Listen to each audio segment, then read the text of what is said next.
Yo, what's up guys? Today I'm making a quick video about the new Hidden OP Act 3 Arty build that I created.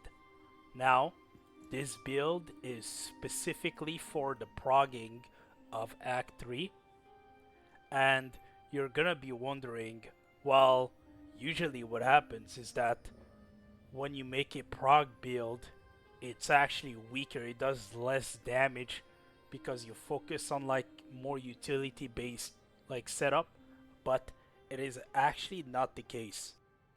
This build not only has more utility and is more comfortable, but it also does more damage. The reason why it does more damage is because the ceiling, the potential is actually higher than the regular build. So what it does is that when you get better at the raid during the prog, you'll actually increase your damage while also having a more comfortable build. So I'm gonna show you. This is the build. It's spec swift, and the reason why I have a lot of endurance is because of the bracelet. You want to like, if you really can, try get as much endurance as possible on your bracelet because it comes in handy when you get increase your defense by a lot. See how I have 55,000 defense? That's because of the bracelet giving me extra defense and high level armor. You really want like super high armor. The reason for that is because the raid is 1700, right? So 1700, now you have like 21 and 20-ish. Most of my armor are 21. So what it does is that I have 3 levels higher than the raid, which equals to about 20% permanent DR inside the raid, with 3 levels on all your armor above the entry level of the raid. So that's actually a lot of DR that you can get, and it's cheap too, because I focused on my armor instead of overgearing the weapon like everyone is doing. It's way more efficient, and it will make your prog better, and you will still do higher damage than people that are going for weapon because it costs a lot of gold to overgear your weapon. It's way too expensive. Like 21 armors from entry level was like maybe around 2 million gold for all armors upgraded 3 times. 2 million gold is like, if I pity 23, that's almost 2 million gold right there. If you pity 24 and 25, it's like 4 million gold. So that's why it's actually more smart to just go for your armor, especially when a new raid is coming up and you want to prog. Like my character is really tanky. Like I'm tankier than gun lancers.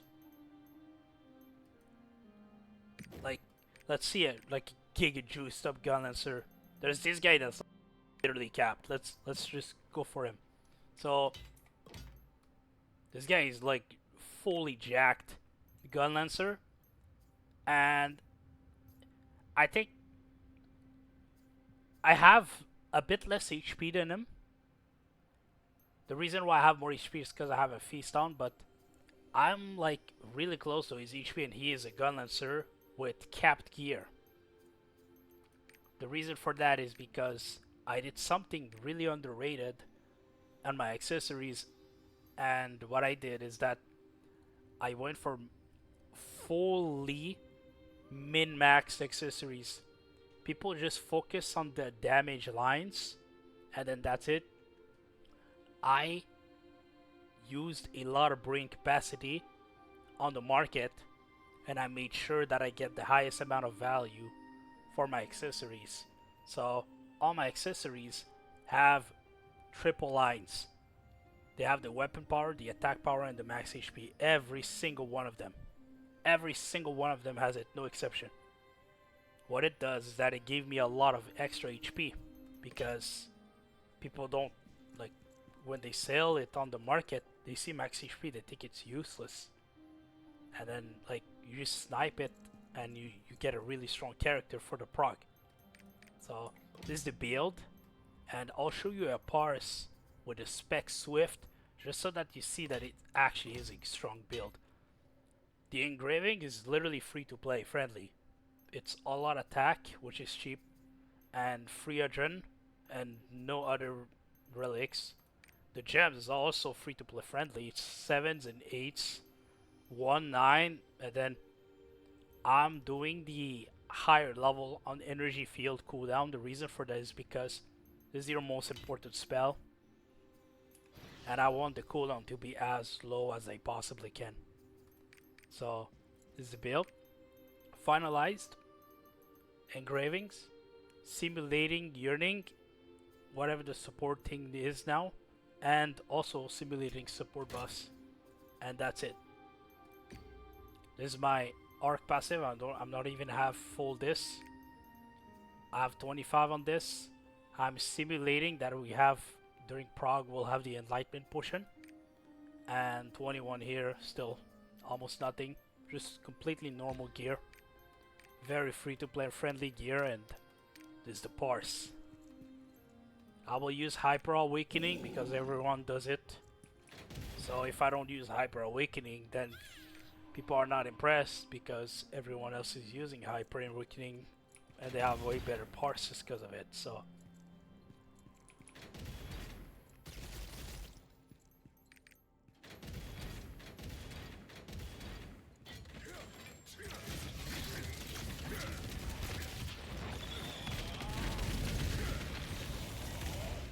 this is what I mean by high skill cap. You can cancel with all the attack speed of swiftness.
See, I was a pretty comfortable 200 million plus DPS parse, and it's not gonna fall off from this number because the swiftness is perfect for the rotation, meaning you do a rotation, you go in barrage, and immediately all your spells line up, compared to the regular build with crit where you have a downtime between gravity and flamethrower unless you have level 10 gems, which I cannot afford millions of level 10 gems to put on all skills just for them to like have what I can have by alternating my stats around like this. So the reason why this build is really good is not only is it strong, versatile, tanky, like everything, damage, tankiness, mobility, utility, it has everything. It literally has everything. And the best advantage of it is that it's also cheap. It's a really cheap build because the way you build your character is focusing on armor levels. You don't have to overgear your weapon.